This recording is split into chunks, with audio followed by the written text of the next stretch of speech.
అతి పవిత్రమైన ధనుర్మాసంలో మహావిష్ణువును శృతిస్తూ భజన చేయడం ఎంతో పుణ్యఫలమని రాయలసీమ రంగస్థలం చైర్మన్ కుండాల గోపీనాథ్ రెడ్డి అన్నారు.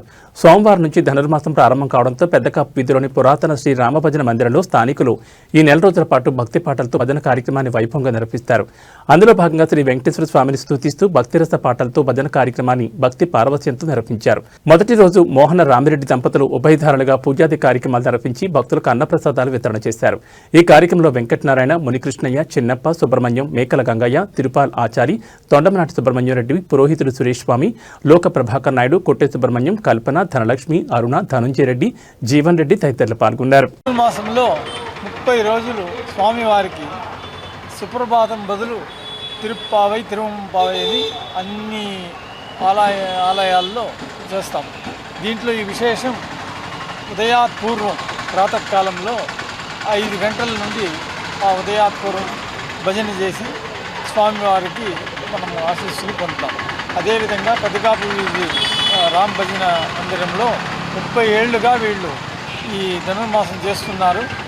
అదే మాదిరి ప్రతి శనివారం కూడా భజన కార్యక్రమం ఉంటుంది. దీనివల్ల అందరికీ ఒక్కొక్క సంకటం, ఆస్తి, అంతస్తు, ఆరోగ్యం, ఆయుష్, ఈ 4 వద్దనేవాడు ఎవడు ఉండడు. దీనికోసమే ఈ భజన కార్యక్రమం. అంతటి విశేషమైన ఈ ధనుర్మాస సందర్భంలో ఆ ప్రాతకాలంలో చేస్తే మనకి అన్ని విధాల ఆయుష్, ఆరోగ్యం, ఆనందం, ఆస్తి అన్నీ ఉంటుంది.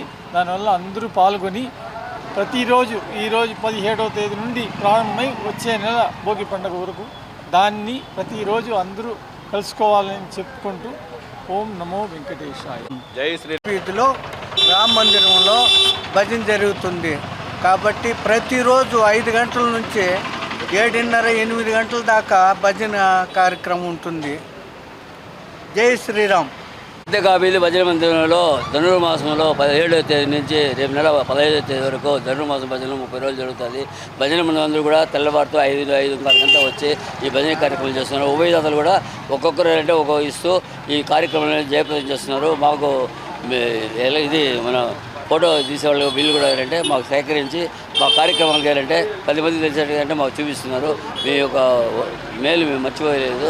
మా గుడికి మంచి డెవలప్మెంట్ కావాలని చెప్పేసి మేము కోరుతున్నాం.